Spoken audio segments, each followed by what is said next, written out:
Breaking tonight, the pressure is on to name names. A number of lawmakers are now pushing to unmask members of Congress who have secretly settled sexual harassment lawsuits on Capitol Hill. Good evening, everyone. I am Trish Regan in for Martha McCallum.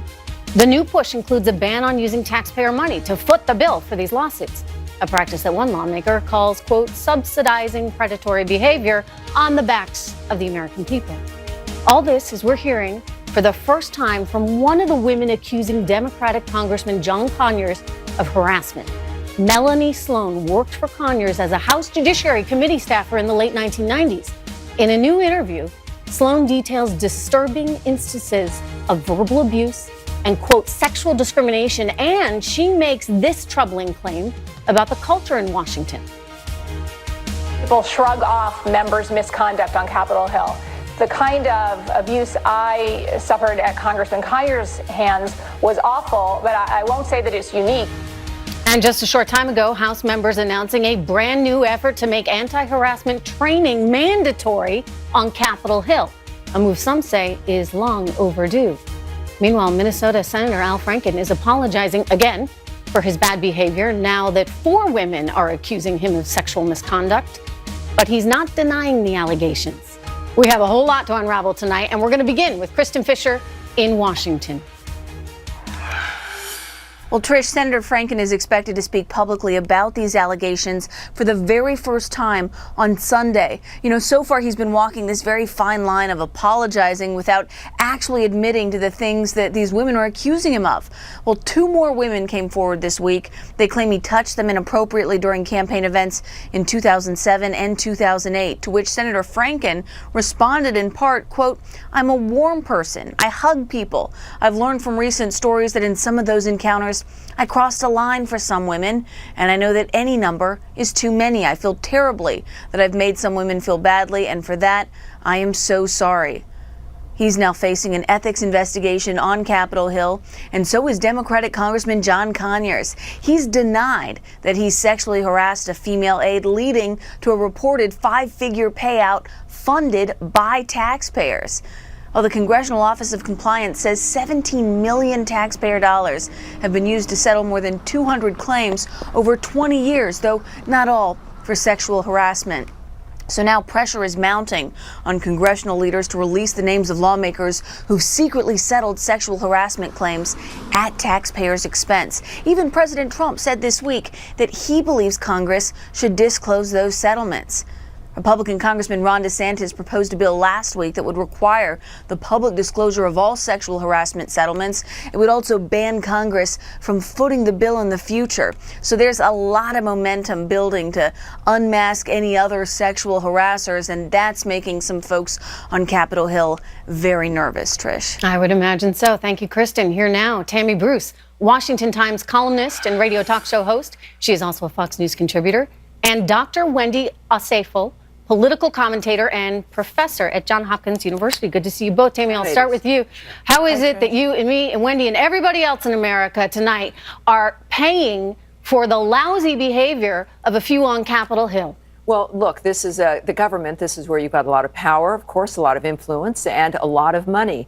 Congress always, all they spend is money that's not their own. Why would they decide to spend their own money in this regard? But so we see this as the kind of course, whether they waste our money or in this kind of a case, protect themselves using it. But I do find it rather amusing that suddenly everyone in Congress, or a few at least, are really outraged about the fact that this has been going on. This has been going on since at least 1995. So they know that this is how it's been 20 years. What was suddenly wrong with using taxpayer money versus 10, 20 years ago when they knew it was happening? All of this, though, is, I think, a little bit of faux outrage. Congress, we know, of course, does not take its responsibility seriously, let alone when it comes to their own misbehavior. It's always about pushing it off or ignoring it, whether it's ethics committees, things that will never really occur, because they don't see themselves as being under the same umbrella of law and order and responsibility as the rest of us. Well, this is just bizarre. I mean, you're talking about $17 million, Wendy, that has gotten paid out to settle these sexual harassment claims, and they're settled, and the American taxpayer knows nothing about it. It kind of feels like a free pass for these guys.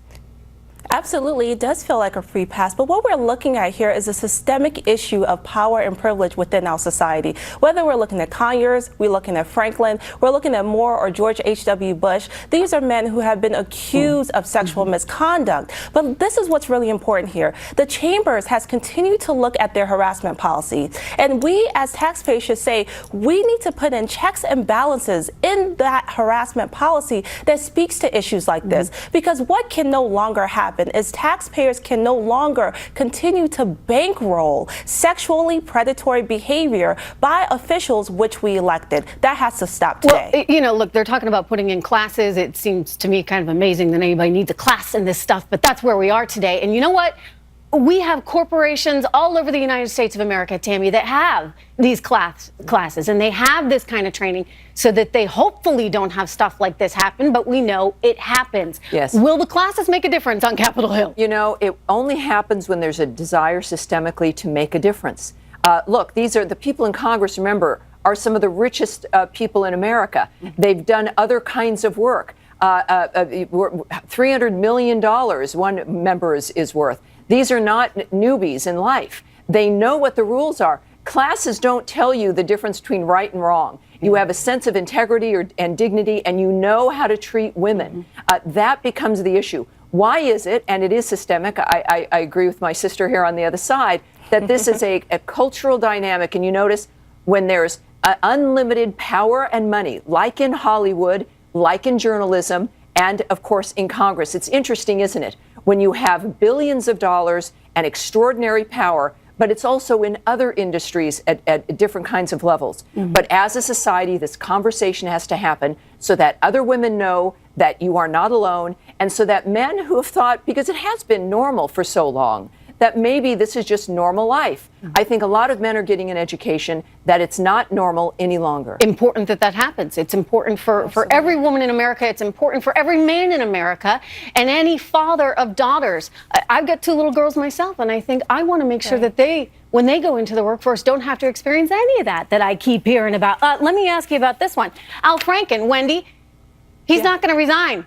He's not going anywhere. In fact, he wants to convince everyone in Minnesota that he should be elected again, despite. Can we show the photo again? I mean, this is so disgusting what he did to a woman who is sound asleep. You see it there. I don't want to describe it. You see it. Wendy, why won't he back off now? Why won't he say, yeah, you know, I did some really bad stuff and I'm going to resign?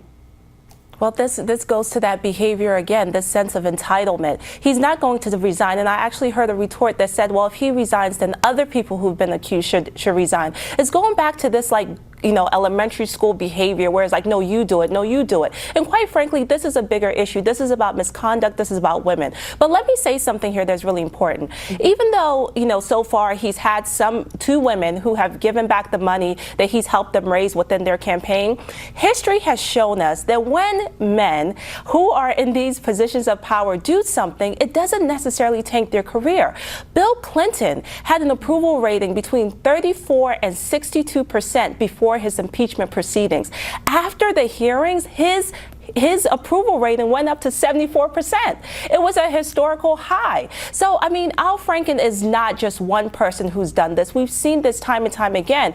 But we have to, again, start putting in checks and balances to say that once this behavior is done, you have no option. It's not up to you whether you do. The fact that he was lauded and embraced after that, and that the media and the Democratic Party raised him up and saying this is no real big deal, it's private behavior, this is the chickens coming home to roost. It sent that message over the last generation that this, if you put out enough messages about the feminist agenda or women's rights, you can then do whatever you want, effectively ruining individual women's lives in the name of the collective. And I think most of us now are rejecting that notion. Yeah, well, it's such a shame. Absolutely. I never understood it at the time. I consider myself a feminist, and I've always been proud of that. Trish. But they have taken that term and they've turned it into something else. And the idea that so-called feminists would come to Bill Clinton's defense and allow that young woman to be tarred and feathered the way she was, that's just wrong. Anyway, good to see you both tonight. Thank you very much. An important discussion indeed. Up next, everyone,